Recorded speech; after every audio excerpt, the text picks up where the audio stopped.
안녕하세요, 포텐즈입니다. 네, 3월도 이제 이 거래일만 남겨뒀습니다. 1분기를 지나 2분기로 좀 접어드는 시점인데 이번 한 주간은 어떠한 이슈들이 있을지 알아보는 시간 갖도록 하겠습니다. 먼저 지난밤 뉴욕 증시에서는 큰 규모의 블록들이 나왔습니다. 현재 시간으로는 26일 그리고 190억 달러 규모, 하나로는 21조 5천억 원 가량의 좀 대량 매매였는데 누가 왜 블록딜을 했는지, 마진 콜인 건지, 추가 블록들이 더 나올 수 있는 것인지 등등의 여부는 아직 정확하게 확인되지 않았습니다. 개인적으로는 주식 영화 중 마진 콜에서 2008년 세계 금융위기 며칠 전 한 대형 증권회사의 직원이 현재 시장 상황의 오류를 회사에 보고해 시장 붕괴 직전 회사가 가진 포지션을 하루 만에 청산하는 스토리가 좀 떠올랐습니다.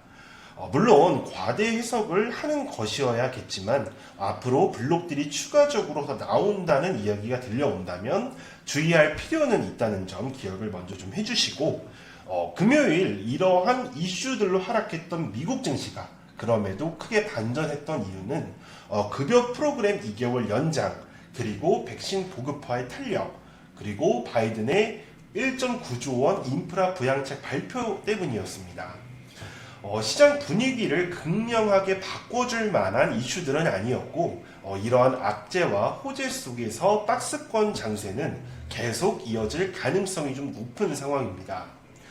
국내 증시 역시도 요즘 계속 좀 지루한 장세가 이어지고 있는데 박스권 장세가 좀 계속 될 수 있다는 점을 고려해서 보유 포트 중 종목수를 줄여 집중 투자하는 것이 좋은 전략이라고 좀 보고 있습니다. 그중 집중해서 봐야 할 이슈는 4월 보궐선거에 따른 정치 테마주 및 정책주, 그리고 바이든 정책주, 그리고 새롭게 등장할 신규 테마입니다. 먼저 보궐선거는 4월 7일로 오늘 기준 9일 정도 남겨두고 있습니다. 서울시장 후보 싸움은 대선의 축소판이라고 불리는 선거로 가장 좀 스포트라이트를 받아야 하지만 오세훈, 박영선 후보 싸움 구도에서는 그러한 분위기가 느껴지지는 않고 있습니다. 되려 보궐선거 이후에 윤석열이 등장할 것이냐, 등장하지 않을 것이냐라는 것과 야권 지지 발언을 했다, 안 했다라는 것에만 좀 집중을 하고 있기에 서울시장 후보 종목들보다는 보궐선거 이후 대선 주자들의 행보에 좀 더더욱 집중을 해야 하고, 그나마 선거 관련해서는 부동산 가격 상승 수혜주나 건설 관련해서 시멘트 종목들이 움직임이 나와줄 수 있다는 점 정도로 체크하는 것이 바람직합니다. 특히나 저번 주 윤석열 관련주들의 상승이 좀 굉장했는데 만일 정기 입문 발언이 나오거나 할 경우에는 인맥주들의 화려한 마지막 불꽃을 좀 볼 수가 있고 시장의 집중이 정책주로 좀 넘어올 수가 있습니다.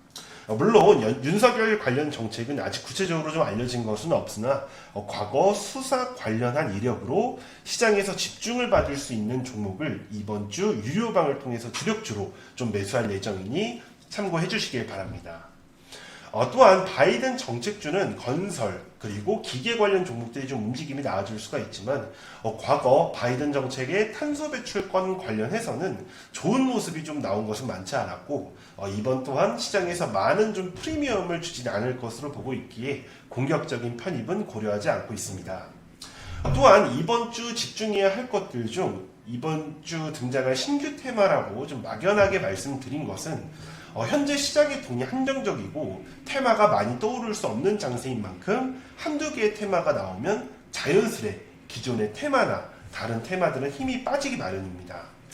다만 미중 분쟁이나 NFT, 우주항공 산업 등등은 여전히 좀 시장을 주도할 수 있는 이슈들인 만큼 여러 이슈들을 체크했다가 떠오르는 것들이 있다면 단기 눌림목이 올라타거나 혹은 미리 보유해 청산하는 전략도 유효하다는 것도 좀 참고를 해주시길 바랍니다.